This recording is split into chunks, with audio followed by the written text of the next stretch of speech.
folks, welcome back to my channel. If you're new here, welcome. My name is Natasha and I do book things here. Yes, I'm filming with my ring light because it's dark as shit outside and I decided, you know what, I have a ring light, I might as well use it for some videos in the evening. However, the only issue with the ring light is that when I wear my glasses, this happened. I hope it's not too distracting, but I don't feel like putting my contacts in, so sorry. How is it August already? How is it midway through August?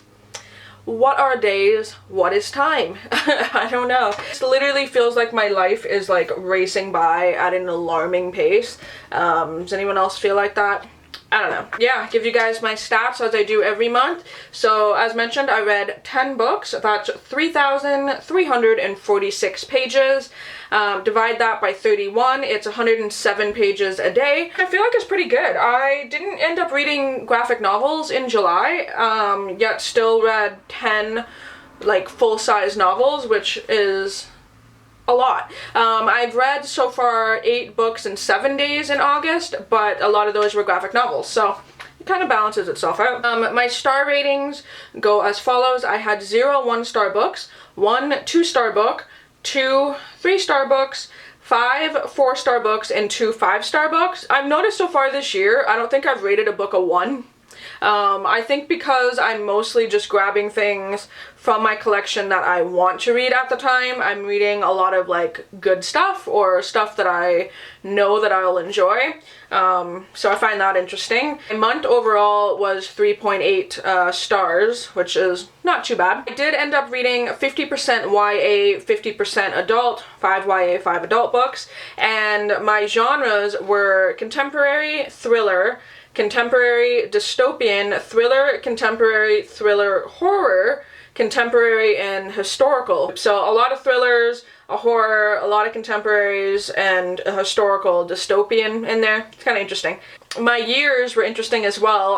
It went 2004, 2016, 2016, a couple 2017s, 2 2018s, and then my oldest book was 1979. That was the Stephen King that I read this month. Picking a couple books from the mid 2000s, like 2004 or 2008, because those books are written in a very different language, which I'll talk about. Read 7 female authors, 3 male, and I ended up reading 4 Canadian books at the beginning of the month, which was for Read-A-thon. So that was fun and successful. It was nice to read some Canadian books. So without making this video too long, I'm going to get into my lowest rated books all the way up to my 5-star ones and see if I remember anything about these books that I read.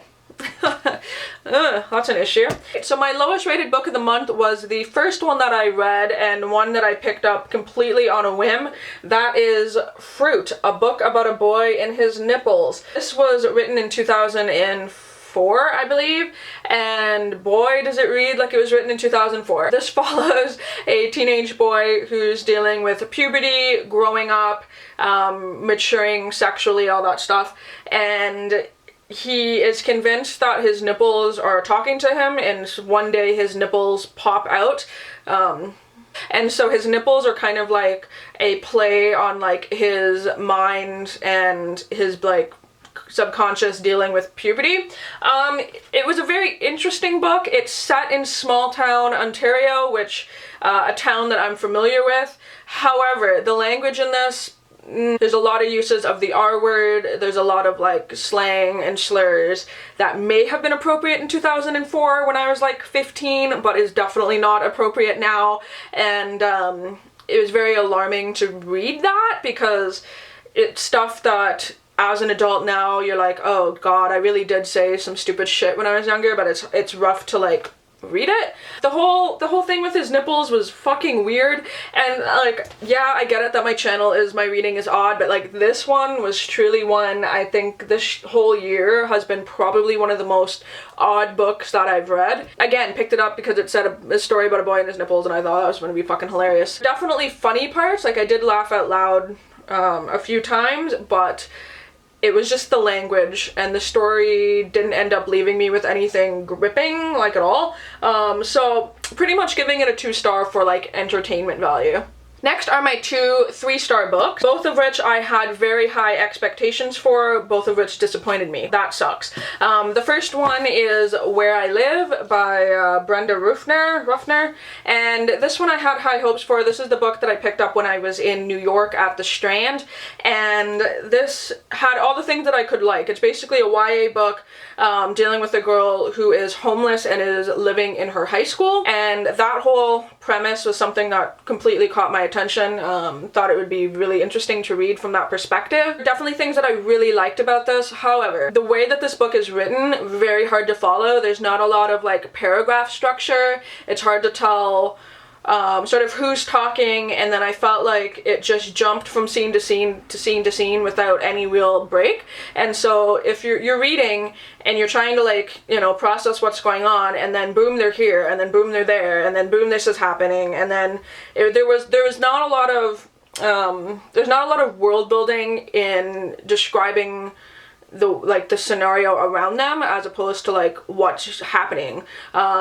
So that I didn't like as much. I wish there was a little bit more talk about how she came to be homeless and sort of the ins and outs of being a homeless teen living in her school. The parts of that the book did talk about, I loved. Wish there was more of that. So it had potential to be a 5-star book for me, but it did just fall short in the writing style and the way that the world was depicted. The next book that kind of disappointed me, which is upsetting and kind of hard to talk about because the characters in this book are not something that I personally can relate to, so I don't know how well represented they actually are, but I'm going to mention it anyway. This is Miriam Sharma Hits the Road, and this is a road trip book about 3 Pakistani teenagers, one of which is like gay and Muslim, which is really cool and like really diverse, which I thought would be a really interesting, like, sort of, I don't want to say twist, but like a different perspective on a road trip novel. My main issue with this though is that there's a lot of hate on hate, and so I like the different things that they did on the road trip. I liked how it does touch on real life issues like Islamophobia and assuming someone is nice and kind looking when actually they might not be. But the thing that I had issues with is that, you know, they're going through different states in America. Themselves are being judged by people, but they're also harshly judging other people, which was really rough to read about because, you know, they're explaining how they don't want to experience this hate, yet every character in this book is also dishing hate right back out to someone. So there's just like hate, there's a lot of like just hate like going on, and assumptions and like bias, and like I don't know, it was just really weird to read about. I also found that I didn't really connect with a lot of the characters. Some of the things that they did on the road trip seemed like completely over the top, which is to be expected with road trip books. But the one thing I did really like about this is the friendship, like the closeness of the friendship was really good. So I can't really speak for the representation, but I felt like this might be a little bit like, I don't want to say blown out of proportion, but it's definitely sort of maybe stereotypical of certain scenarios. So I didn't really care for the stereotypes in this, both in the hate and how all the characters in this book are portrayed.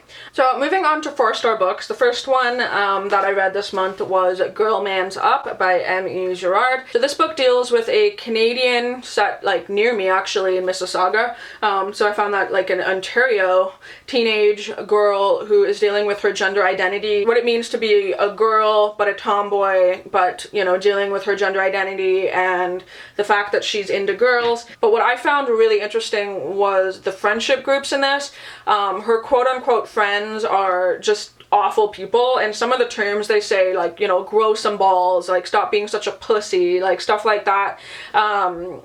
It was just never really addressed, and the sad thing is that I related to that in the sense that, you know, a lot of these terms were used when I was growing up too, because I wasn't exactly like a girly girl, and it was just never addressed, and these people are supposed to be her friends, and I don't know, it's just, I found that interesting but also weird that it was never addressed. But anyway, the book follows her through this journey, discovering herself, coming of age story, and I don't know, I just really liked it. I just thought it was just such a refreshing take on gender identity and the things that tomboys and girls who maybe identify as like less girly go through. Definite trigger warning for anyone who may be, you know, working through some stuff with their gender identity. I found it kind of rough to read in certain parts, and again, the friends, quote unquote, are truly awful. Her parents are not much better, and so just be warned when you read this if it's something that might trigger you at all, because there are parts in this that made me very uncomfortable, and I don't entirely relate to everything that the main character relates to. So just wanted to note on that, but if you're looking for a book that talks about those issues, this one is a really, really good one. My next 4-star book for the month is The Dead Zone by Stephen King. This is the one Stephen King that I read this month. It's a honker. It's like almost 600 pages, but this is one that I did not know too much about before I got into it. It's really interesting though. I really actually quite enjoyed this, which is why I gave it a 4. To be honest, I don't know why I didn't give it a 5. I just find that it didn't grip me in the way that like some of his other novels have. Not to mention, this one is not very horror-y. This one is definitely more of like just like a, I don't know, I don't want to say it's thriller, because it's not a thriller.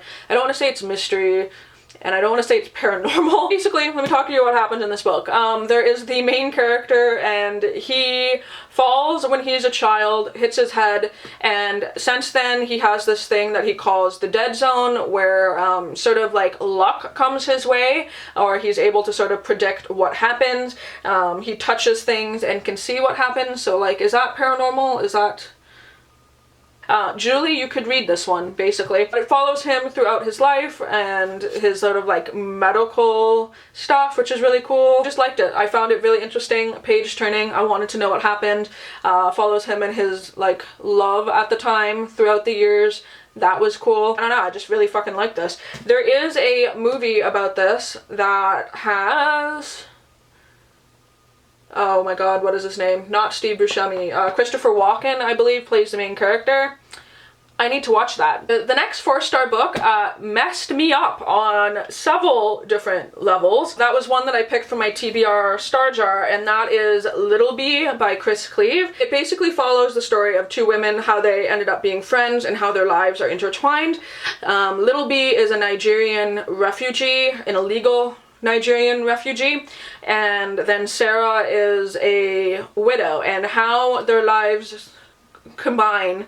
I don't want to spoil this at all because I read this and went, oh, whoa. Let's just say there's so many different scenes in this that was very upsetting. It messed me up. There are things that I just was not expecting in this book at all. That's really all I want to tell you, because that's all I knew about this book, and I went into it and was just shocked, horrified at parts. I cried at parts. It was just, ooh, intense. The only reason I didn't give it a 5 is because this is written by a white man. The fact that her experience and her voice was written by a white man makes sense in a lot of spots now, and it actually upsets me, so I rated this a 4. So that's all really I'm gonna say about that. Yeah. The next 2 4-star books are both thrillers and domestic thrillers. Definitely something that I was into this month. The first one is The Couple Next Door by Sherry Lapina, a Canadian author, so I read this for the read-a-thon. Basic sort of domestic thriller. Couple next door, they leave their baby goes missing. What happens when you find out like what happened with the baby and like what players in the story are doing what? Very interesting, very fascinating. Without giving too much away, it's interesting. Okay, that's all I really have to say. And I gave it a 4. It was page turning, read the whole thing in the tub in like a day. So if you're looking for like an easy page turning thriller, this is a good one. So then the next 4-star domestic thriller with a twist though that I thoroughly enjoyed this month was Behind Her Eyes by Sarah Pinborough. This one was fun. Did I see the twist coming? Yes, I did, but it was still really fun. One thing I will say about this one is make sure you remember the title. If you remember the title, you will see the twist coming. It's that simple. So this just follows a woman who meets a man at a bar. They do a little kissy kiss. Then she finds out that he's her boss, and things happen from there. whatnot, etc. A lot of things happen, but basically the behind her eyes part, very fascinating. If you read this book, let me know if you enjoyed it as well, because I need to see if other people saw the twist coming or I'm just a freaking genius, one or the other. Let me know that I'm not. So yeah, this one was really interesting. If you're looking for a thriller with like a little bit of like, I don't know, magical realism-ish, just a touch, just a sprinkle in there, this one is good. 4 stars, liked it, enjoyed it. Then moving on to the 2 5-star books for me. 5-star books to me are books that I wouldn't change anything about. They are, I don't want to say perfect, but they're just like, just an excellent book. I couldn't write something better. There's nothing in the story I would change, and these are the 2 of them for the month. The first one that I read and adored, even though the subject matter is rough, that is The Child Finder by Renee Dunfeld. This is about a girl who gets taken and basically an investigator trying to find her, which I've read a lot of. They can get a little bit like boring and repetitive. This one though is very different. The stuff that is talked about is hard and is rough, and so, you know, trigger warning for kidnapping and violence and sexual violence and all that stuff. But the way that this is written makes it easier to digest, but then also more sad, if that makes any sense. The kid's perspective in this is just beautifully written, and it's hard, but it's good. And so if you're looking for something that's really gonna like mess you up but is beautifully written, this one I do suggest. If you've read sort of The Ugly and Wonderful Things, and you also like don't mind kidnapping stories and things like that, this one is a really good one. Beautifully written. I gave it a 5. Just know that the subject matter is dark.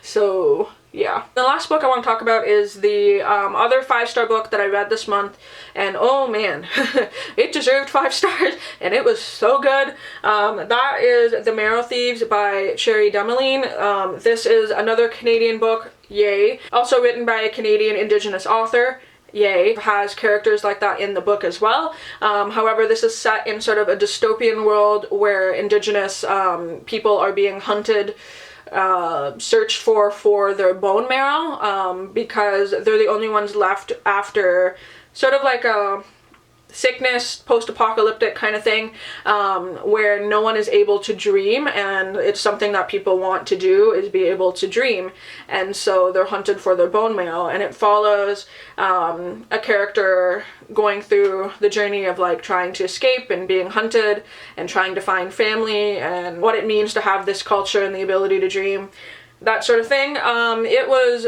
just an amazing book. It touches on a lot of hard subjects that, you know, is part of Indigenous people's past, especially in Canada.